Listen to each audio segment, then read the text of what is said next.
Hello, and welcome to this week's lecture. This week we're going to be talking about nonfiction or informational text. Some people prefer informational texts to describe what these nonfiction texts do, and some like to avoid the negative of nonfiction. Others prefer nonfiction because informational text sounds too dry. And informational texts can also include more than just nonfiction books. It can include things like source material, primary source material, articles, and other kinds of material that would have information in them. When you're talking about Common Core, they often use the term informational text rather than nonfiction books, because it includes a larger universe of texts. But today I'm going to be focusing on nonfiction books.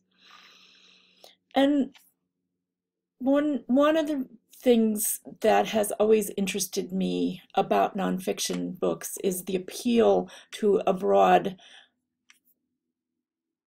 category of people who don't necessarily think they like reading.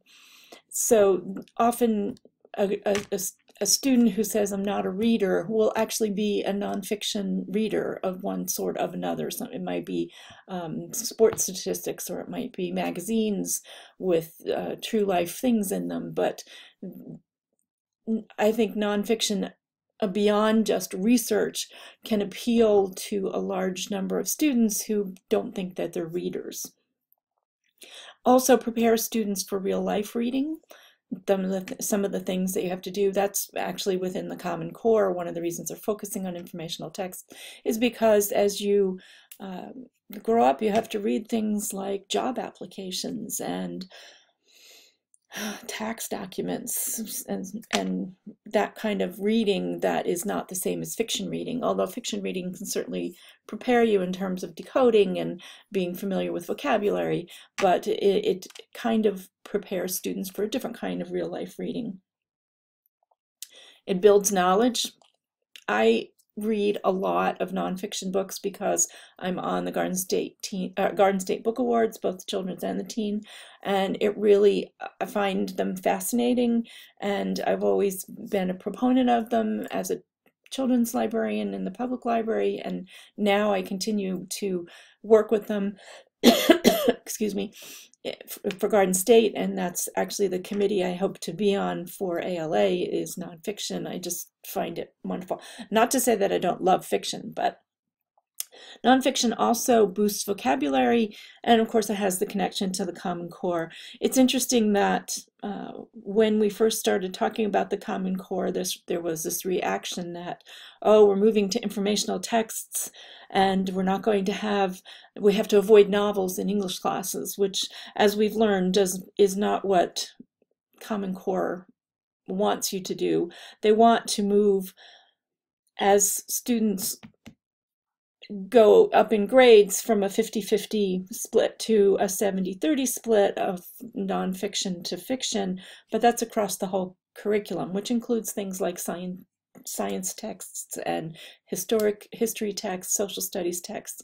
So you can see where an English class, while you might want to include a good literary nonfiction text in a high school English class, it doesn't mean that we have to get rid of all of the novels. I think that's much less of a concern than it was when we were first talking about the Common Core. So what I'm going to do is talk about some different nonfiction subjects and types of informational texts in the next slides, in the rest of the slides, or most of the rest of the slides in this lecture. So biography, of course, is a huge component of nonfiction, and it comes in many different formats. This is book 1 of March, which tells the true story of John Lewis, who is a congressman and was part of the 1960s marches for equality across the South, marched with Martin Luther King Jr., a march for voting rights. It's now up to book 3.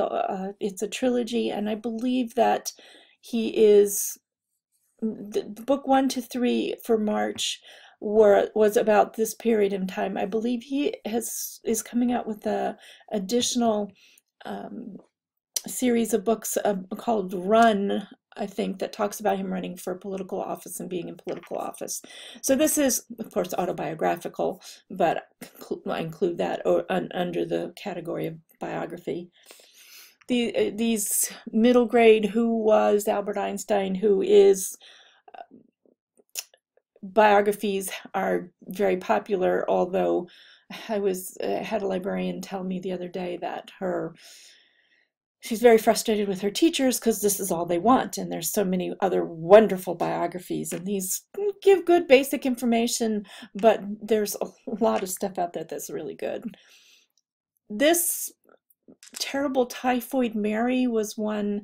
I have you reading an article by Susan Campbell Bartoletti this week, and she wrote Terrible Typhoid Mary. It's a fascinating, fascinating book that gives you a completely different perspective than you would have thought about why she continued to cook and spread this disease through the families that she was cooking for.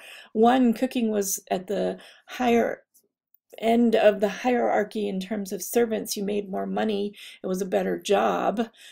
Two, she didn't trust doctors and institutions and didn't trust what they were telling her.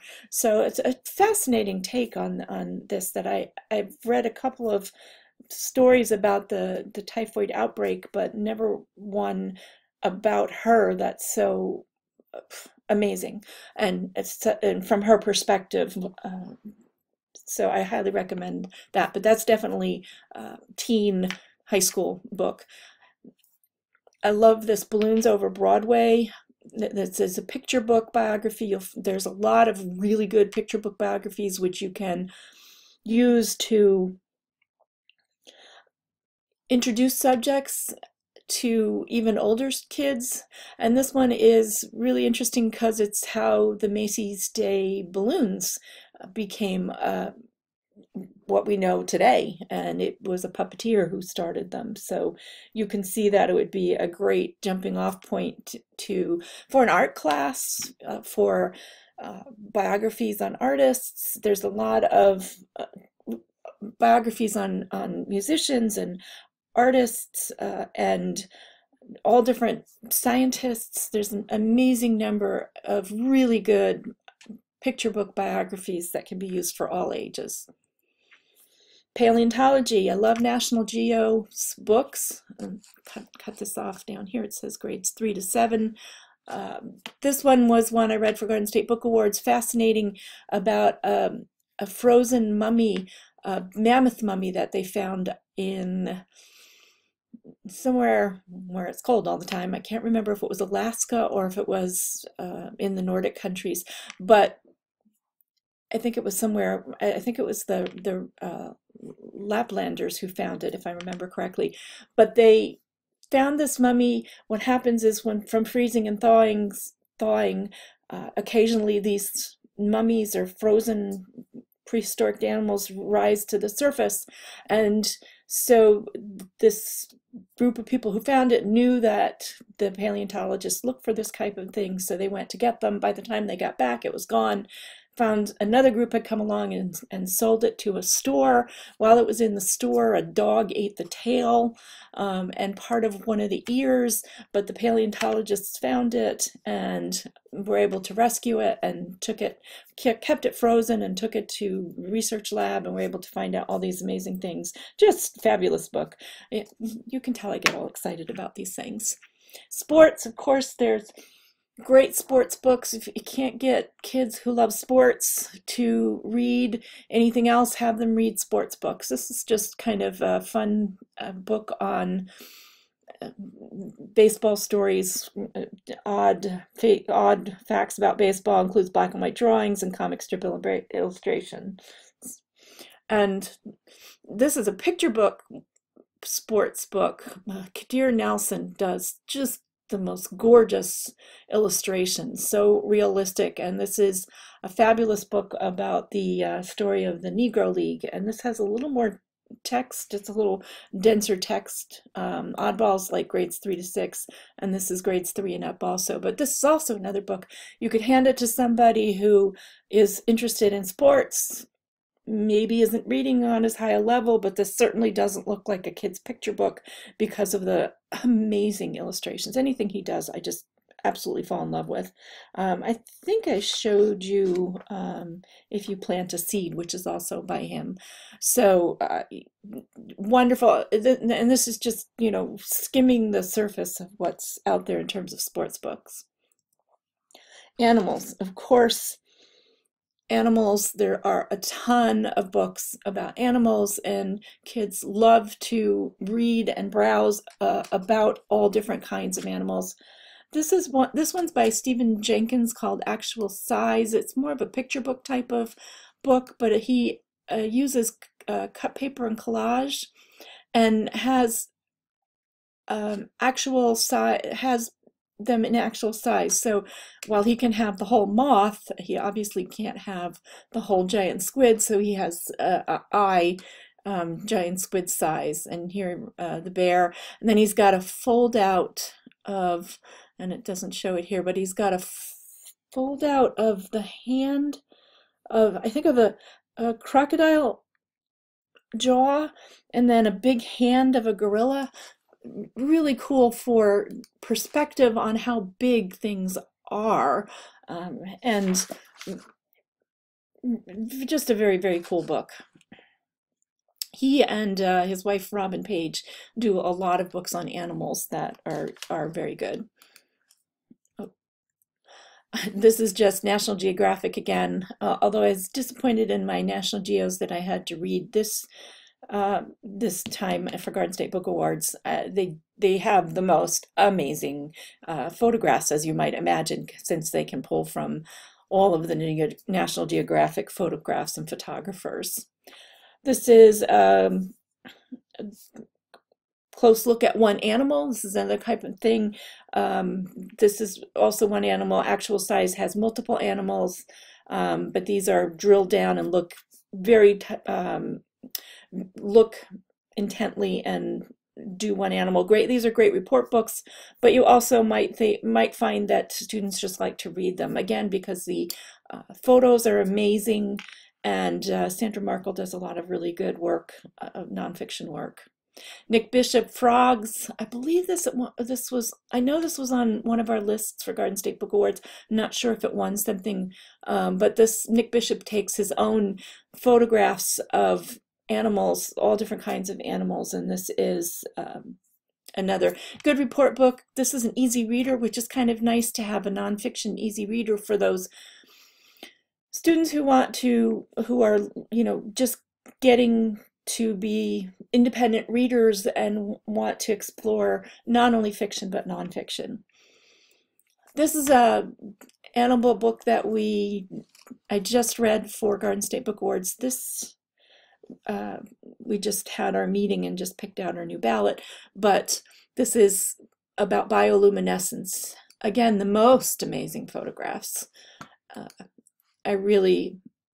It talks about what bioluminescence is, and has different pictures of not only fish, but some things on land, mushrooms that glow, fireflies, and a lot of the things that glow are underwater. And what's really interesting, I thought, about this book, which adds to the information in it, is at the end, the author, she does this amazing additional information that tells you how large these are, because you wouldn't have thought. It's hard to get the scale from the individual photographs because there's nothing, again, you know, there's no quarters to tell you what size it is. But this, for example, this mushroom, the foxfire mushroom, is 1 inch wide, and where you can find it in the forests of Europe, Asia, and Eastern North America. So I thought that was pretty interesting because they're not all large things that are bioluminescent. This is another book from last year, I think, and you can see this is a Cybert Honor book, Giant Squid. No, actually, this was this year. One where we work a year behind on the Garden State Book Awards, but this one, Cybert last year, and it's going on our ballot this year, and just uh, the giant squid, they don't know a lot about it, so there's no pictures in this, photographs, there's only illustrations, and Eric Roman, I believe, is a Caldecott winner, and it's just, there's not a ton of words in this, but the writing is very lyrical, and the images are amazing. There's a gatefold in the center that opens up that kind of gives you an idea of the expanse, but this was really cool. Who knew they have like parrot-like beaks and they bring their prey into the beak with and the tongue has like sharp blades on it, so just fascinating. And I'm sure you can all think of a kid who would just love this book. This one's less of a report book, and I'm kind of, there's books. I'm trying to introduce you here to just a lot of the ones that are really exceptional, and I really just think kids would enjoy reading. But there's also, in the nonfiction section, there's some that are serviceable and they're well done.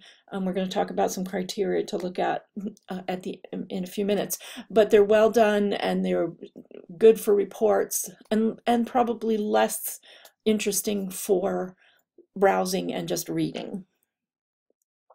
Insects, this is preschool to grade 3. Gail Gibbons does a lot of books for younger students on different aspects of nature and insects and animals.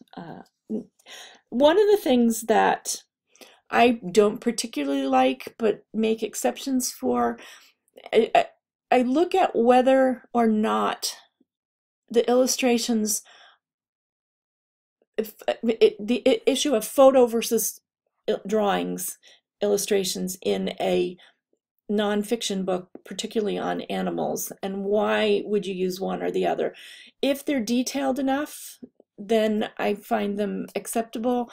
Gail Gibbons, I think just because they're for younger readers, it might be a little more appropriate to draw than to have photos, which might be a little scary. I don't know. I've seen some books that have done very, very detailed drawings that would be difficult to capture with photos, but there's some books that have just done amazing, some authors and photographers who have just done amazing work catching like those glow. The author of the book Glow used, because it's so difficult to catch bioluminescent creatures, used pictures that were existing and must have gotten permissions from them, from people who took them. But there's like Nick Bishop takes his own photographs, and it's just amazing what they can do. Here's another insect book, Good Trick Walking Stick. Again, this is for younger children. Can't remember, I think it was K to 3 or something, and gives you some information on these insects. Dinosaurs, these are great.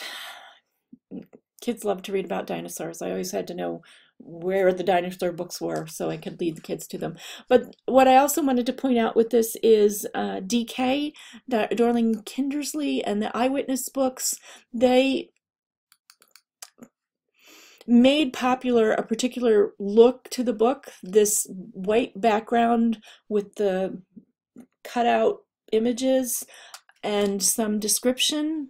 As we go through the book, you can see there's usually, this is a typical setup for them where there's a large paragraph overall, and then they have individual images, obviously not photographs of dinosaurs, but images with some additional text. These are great browsing books. They can also be used as report books, but they are, when I first had these in the library, they went over, the kids really liked them. Some other publishers have copied this style. It's not for everybody because it's not linear, so and that's what makes it harder for a report book, but you can certainly get information on what you need out of it. It's kind of like a interestingly arranged encyclopedia in a lot of cases.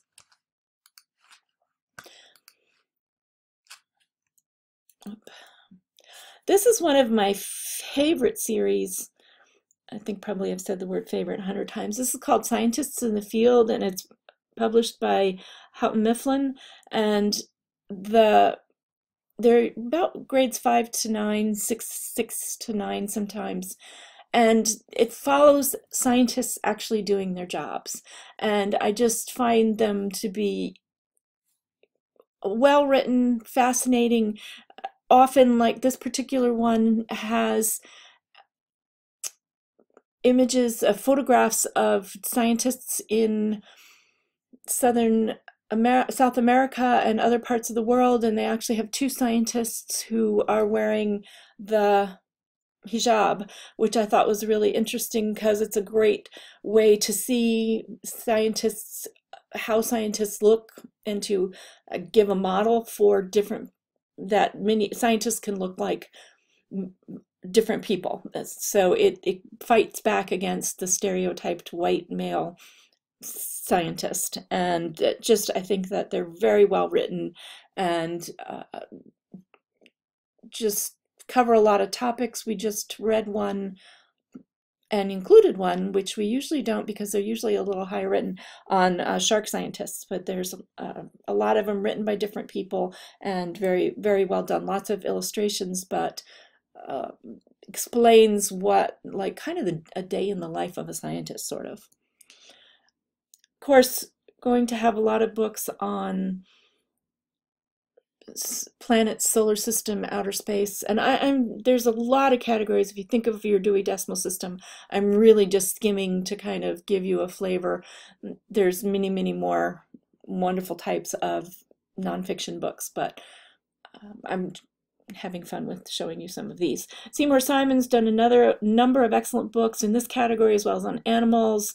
It's another topic that's regularly needed for school assignments, and that just certain kids are absolutely fascinated to read about. Magic School Bus is in a class by itself.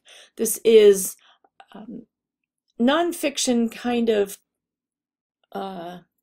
told in a fictionalized way, but the facts are there. So if you don't know Magic School Bus, basically it's been around for a while. I don't know when the last one came out. I should have looked that up, when the last one came out. About grades 2 to 5, and it's Miss Frizzle taking her class on to see whatever they're exploring. So here it's climate challenge, and so within the facts of the book, the kids are asking questions and they're going places, so it gives it a framing. Actually, it's not fictionalized. It's kind of a framing way to frame the knowledge that's being delivered through these books. So some places to find recommendations for nonfiction awards. Of course, there's the ALA Cybert Award that was just announced, and you can find past winners if you're looking to bolster your collection. This is a good place to look if you're just trying to find additional really good books to include. This one looked really interesting. I wish they had an image of it. Not So Different, What You Really Want to Ask About Having a Disability. I liked it because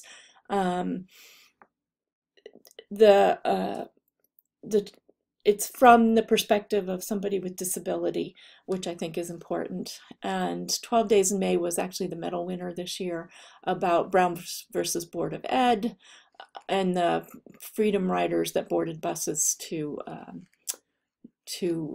risk their lives to challenge Jim Crow practices.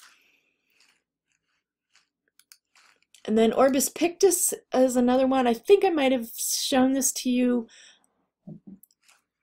in one of our earlier slides, but You often find crossover here because we have Grand Canyon winning the Orbis Pictus, which is by the National Council. This award is given by the National Council of Teachers of English. And if you can see here in the Cybert Award, Grand Canyon was one of the honor books. It's interesting when you see them chosen by more than one. I was surprised this one didn't get more play. I thought this might be, this Dazzle Ships is really interesting. And I'm really liking the work of Duncan Tonatu. I don't know how to say his name, but he's been doing some nonfiction material that's really good. Again, here you should be able to find past winners if you're looking to find additional books and additional lists of good quality books. Notables, the National Council for Social Studies does notable science studies trade books for young people, and you can't go to the most recent one unless you're a member of the council, but you can look at older ones. And I think I might have showed you this when we talked about annotated bibliographies. This is an annotated bibliography. They haven't included every single, a cover image of every single book, but you can see how they have a short description of what's in the book. They also have I think I'm sure that we talked about this, but they have the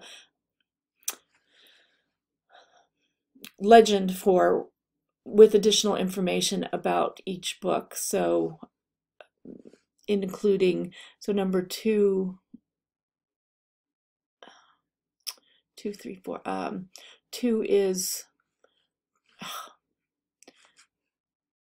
don't know, we have to look at this 12 thematic strands of the curriculum standards for social studies in the order of relevancy. So it's most relevant to social studies strand 2, which could be useful to know if you're helping a teacher pick out books for a unit.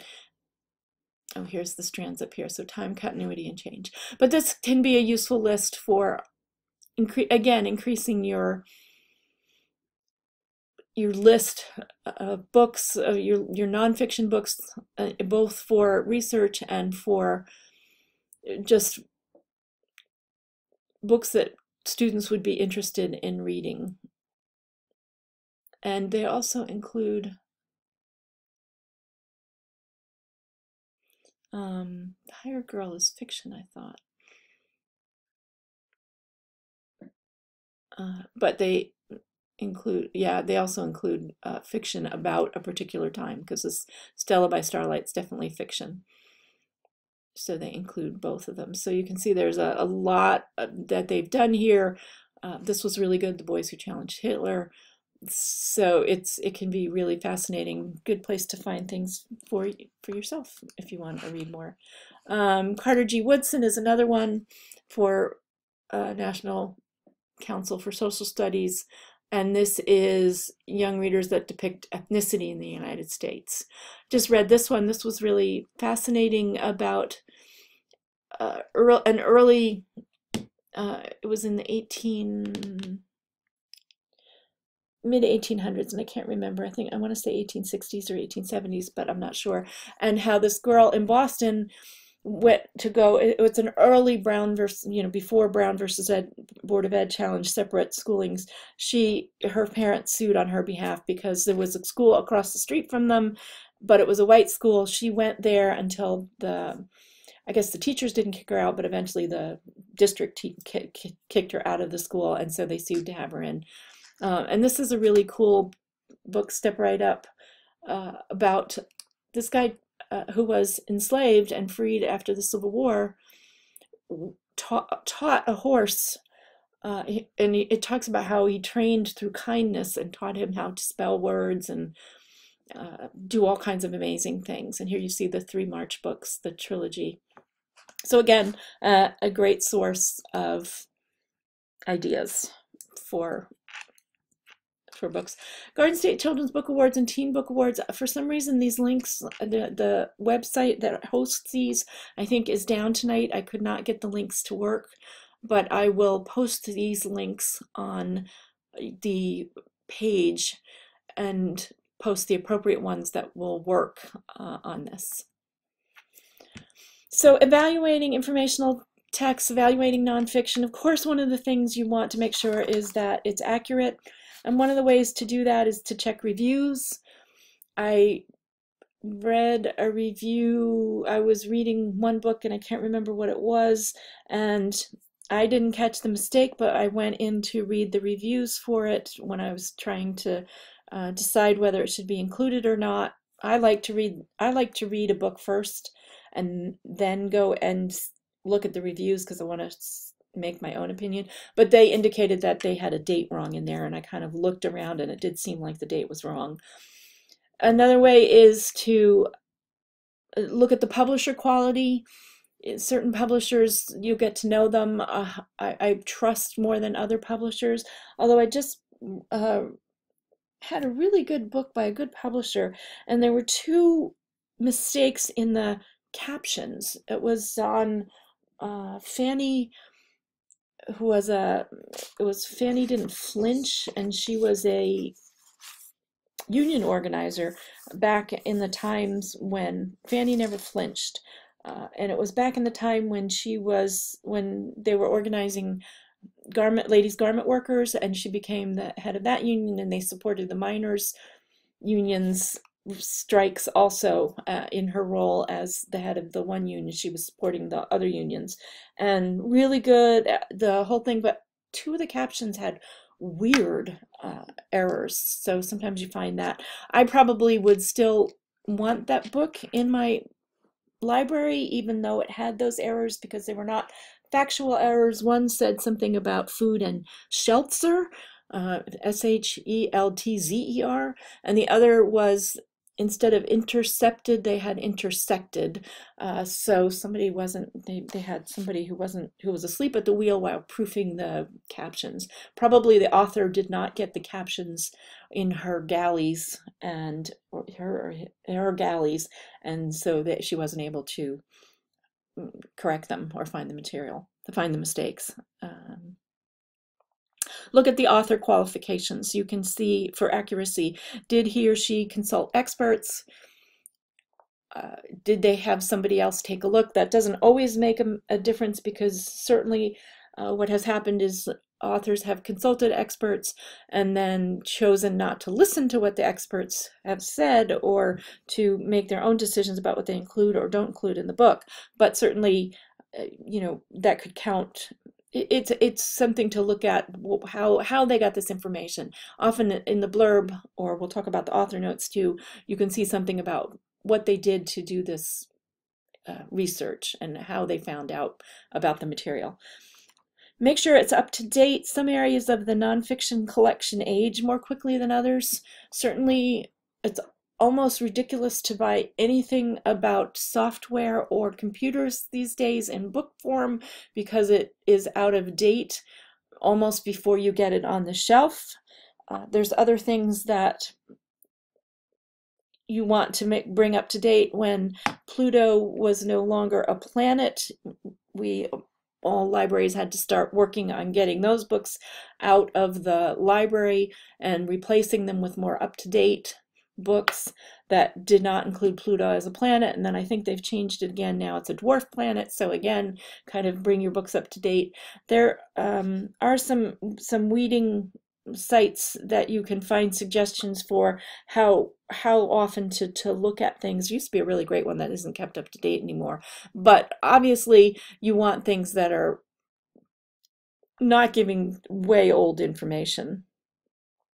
Avoid stereotypes. You want to make sure you evaluate the multicultural aspects just as you would for fiction in nonfiction, and strive for balance in the collection in terms of windows and doors. When I talked about the scientists in the field, one of the nice things about that is they're showing people of color and women, and a different view of what scientists look like, which is important for students, especially younger students, when they think about what scientists look like. If they can't think of themselves in that role, then they might bypass a path or not even consider themselves for a path that would be interesting, and they would be good at, and it would be a great path for them. So also consider the perspective, who's writing the book and why, who's the intended audience, are different viewpoints presented, does it foster a spirit of inquiry? The most, there's a series, and I think it's by Greenhaven, but I'm not sure, it's for teens, that's called Opposing Viewpoints, which actually purposely has two different viewpoints on a particular, usually controversial subject. And that's the most obvious and complete example of two different viewpoints. Usually you're not going to get that, but you want something that doesn't, you want to see if it leans really far towards one perspective or another. Another thing to look at is the purpose. Is the book meant for browsing? So does it have lists of facts or snippets of information like the Dorling Kindersley book, the DK Eyewitness series? Or is it comprehensive, a whole survey of the field? Or is it a specialized topic like the BAT book or the INSTEP books? You need all of these for your collection, but you need to understand what the book is trying to do in order to evaluate if it's doing it well. So if it's meant to be a comprehensive look at a single animal, but it forgets to tell you what it eats, it's probably not doing its job well. And that's a ridiculous example, but it's when, if you think about what it's trying to do, then you can evaluate if it's doing it well, is all I'm trying to say.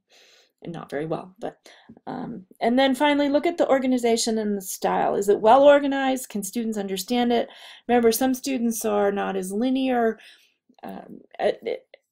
Early on, when I was first looking at nonfiction books, books that had a lot of color and things scattered all over the page were more unusual than they are today, but they were really popular with kids because it was interesting. It was, the layout was interesting, but sometimes those layouts get really too crazy and make it difficult to understand. So the organization might make no sense, like illustrations on a different page from the text about it, or just the captions. Sometimes I read nonfiction and the captions are not clear what picture they're talking about. There's one particular series, and I can't think of it now, where it tends to put like a full page picture, and it kind of talks about two or three things in the text opposite, but you're not quite sure in every page what the picture on the opposite, which of those things the picture on the opposite page is talking about, and it's not captioned, and that drives me crazy. But you know, organization, other things about organization are, does the book have a table of contents, index, sources? Even picture books and ERs are moving towards having indexes and having toward at least some sources. And also the style, is the language interesting without talking down to readers? Does it make it too simple or too complex? Are they including a glossary when they're using specialized terms, so that or defining it within the text so that students can learn new vocabulary? So these are things to look at in terms of in terms of organization and style. And author notes can be very informative and add to the understanding of a topic. So those are, when you're reading it, read the author notes, because sometimes you find out interesting things. Like this book, when I read the author note for Amelia, this is Amelia Earhart and Eleanor Roosevelt. And this has to be put in the fiction section because it's a fictionalized account, which I don't understand why you would do that for this book, because it just drove me crazy. So she took some liberties with their flight. Most of the details are correct. Most of the details they did meet, Eleanor and Amelia. They did fly together in a plane, but in this version she has the two alone in the cockpit, with Amelia Earhart flying the plane for most of the time. In truth, which she talks about in her author note, the Pam Munoz Ryan, the fact is that the Eastern airline pilots were in the controls, and not Amelia Earhart. So um, that just kind of drove me crazy. Why would you do it? It's such a beautiful book. Brian Selznick illustrated it, and it was such a great story that they met and that they flew. Why did you have to add that? Just makes me crazy. Some picture books add a lot of information in the back under the author's note, or even more, even with more information on each page. There's some books that, and I should have had an example here, where you'll have a information in larger text that could be read by the student, and then another box over here with additional information in smaller text that could be, if you're reading along with a younger reader, you can read it to them, or can be used to supplement the text. And then something I've noticed more recently is was what happened in this book, which I read also for Garden State Book Awards.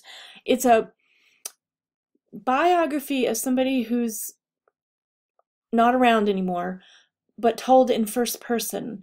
And that kind of bothered me. This is actually kind of interesting story of Louis Braille, and how some of the work that was done to how he developed the alphabet, but it's told in first person, which is really kind of weird. It means that they had to fictionalize his thoughts, which to me doesn't sound right in a nonfiction book. So it's not something that I would avoid having altogether, because it has some really good information, but it's just something that you might want to avoid giving to students to use as biographies, and making sure they understand that the author had to do something in order to put it in first person. The other thing, I didn't know that he was not born blind, but he was injured when he was injured by playing in his father's workshop, and I think there was an awl that he hurt his eye with, and then it got infected because he was scratching it, and I mean, he was young, and the infection went to the other eye, and that's how he became blind, which I did not know. So there are things in these books that are told from first person that are true. It's just kind of interesting to me that they used that.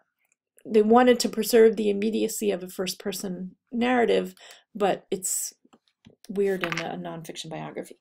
So that's it on nonfiction books. There's so much more to say about them, but that's my overview for now, and I'll see you on the discussion board.